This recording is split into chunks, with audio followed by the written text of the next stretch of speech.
My first paragraph would be that one reason for the succession crisis in 1066 was Harold Godwinson's ambition. Harold Godwinson gathered ever-increasing power to himself after 1052.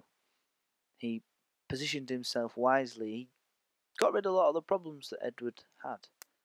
And the example I would use again is that he crushed the rebellion in Wales and conquered Wales, defeating and delivering Gruffyd's head to Edward.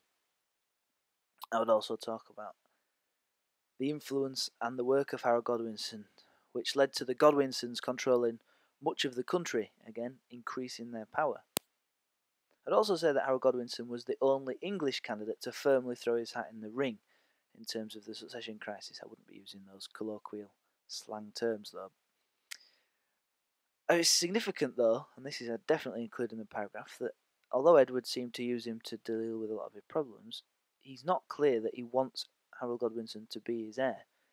At least not until his final moments, when it does appear that Edward nominated Harold Godwinson on his deathbed as his successor. In my conclusion to that paragraph, I would argue that if it wasn't for the ambition of Harold Godwinson, it would have given Edward much more freedom to choose who he wanted to be his successor, and therefore perhaps the succession crisis wouldn't have arisen quite in the way that it did.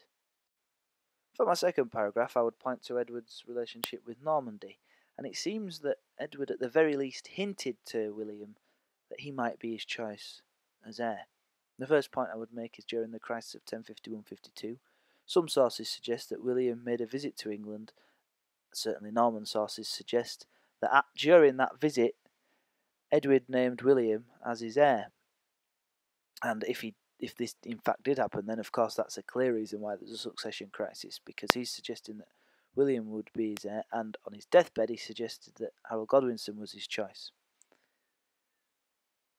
The fact that Edward had such a relationship with Normandy was further compounded by Harold Godwinson's visit to Normandy, because there you have somebody who clearly has some designs on the throne being forced into making an oath to support William. William was very clever here. He must have realised that Harold Godwinson was somebody who might have tried to take the throne. Indeed he did. And by getting him to swear the oaths, it helped William to gain support for his invasion. But this is a reason for the succession crisis in itself, because you had those two powerhouses coming at loggerheads. And he would also point to the fact that Edward promoted Norman interests in the country. I'm just going to go back to my previous point. Some sources also suggest that Edward sent Harold Godwinson to confirm his wishes that William would be his heir upon his death. Now again, that is another questionable thing, but it's all things that I would be discussing and writing about in this particular paragraph. I would sum it up with, if Edward had not had such a strong relationship with Normandy and not seemingly used William as an ally during times of crisis, particularly 1051-52, then William would have had no reason to believe that he could have been the next King of England. And therefore Edward's relationship with Normandy was one factor in the reasons for the succession crisis in 1066.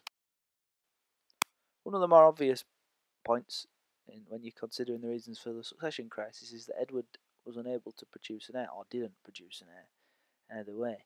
Now I would point out, because it would be a use of historical terminology, that although primogeniture was not the only deciding factor when the Witan considered who would be the next king, it was certainly an important factor. If an heir had been produced by Edward, if he had a son, then it would have given the earls a cause to rally round. It would have meant there was not ambiguity. It would have been clear who would have been the next king, or very much more clear, and it would have left any claim that Harold Godwinson had to the throne a clear, desperate seizure of power. And whereas with there not being an heir, it doesn't leave Harold Godwinson looking like he's desperately trying to seize power. He's in fact selected by the Witan.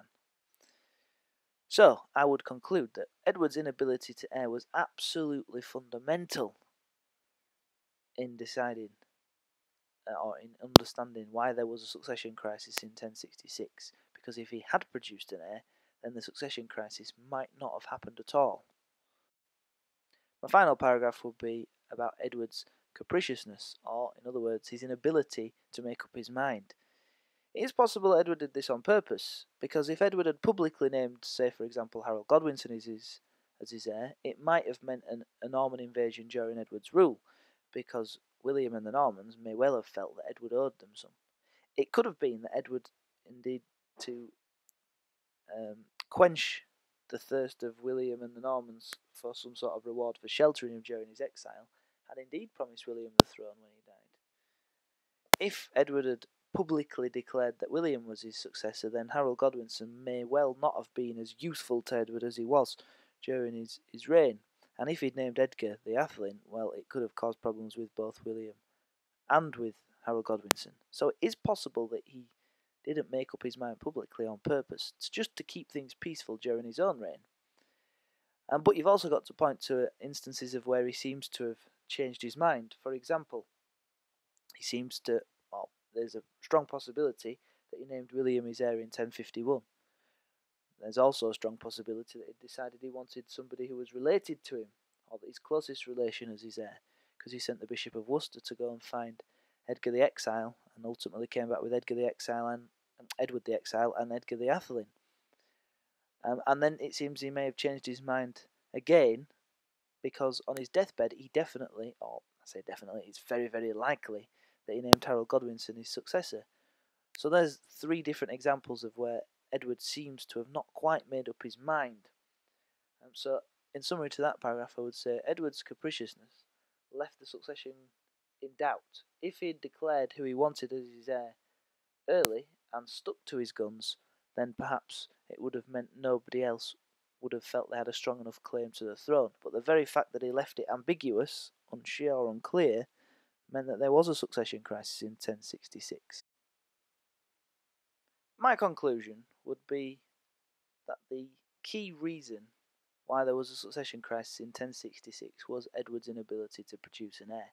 Had there been an Edward the Confessor the Younger, then it would have been quite clear who would have taken over the throne. Okay, primogeniture was not the only deciding factor, but it was probably the biggest deciding factor when deciding who would be the next heir. And all you've got to do is look a little further back. Canute dies, who takes over? One of his sons. Then he dies, who takes over? One of his brothers, another one of Canute's sons. You see, it tends to run in the family, does the crown. And therefore, my conclusion, I would say Edward's inability to produce an heir was the main reason why there was a succession crisis in 1066.